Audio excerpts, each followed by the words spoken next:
ତମେ କଣ ଖାଇଛ ପ୍ରଜ୍ଞା? ଆମ ଦେହ ହାତ ସମସ୍ତଙ୍କର ଭଲ ଅଛି? ସୁସ୍ଥ ଅଛ ସବୁ? ଠିକ ଅଛ? ଘରେ ସବୁ ପାଠ ପଢୁଛ ନା? ବାପା ମାଙ୍କ କଥା ମାନୁଛ? ଆଜି ଆମେ ପାଠ ପଢିବା।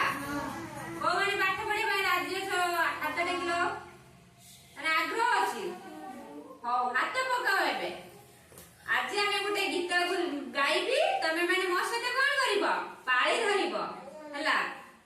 ବୁଝିଲ ତ କଣ କରିବ? ଗୀତ ବି ଗାଇବ। ଗାଇବ ତ? କୋଉମାନେ ଗାଇବ ହାତ ଟେକିଲ। ହଉ ଠିକ ଅଛି। ରଖ ରଖ ହାତ ତଳେ ରଖ, ମୁଁ ଗାଉନି।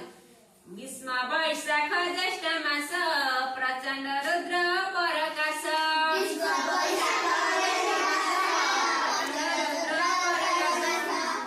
ବୈଶାଖ ଜ୍ୟେଷ୍ଠ ମାସ। ଗ୍ରୀଷ୍ମ ଋତୁରେ କଣ ହୁଏ? ପୁରା ପ୍ରବଳ ଖରା ହୁଏ। ବୈଶାଖ ମାସ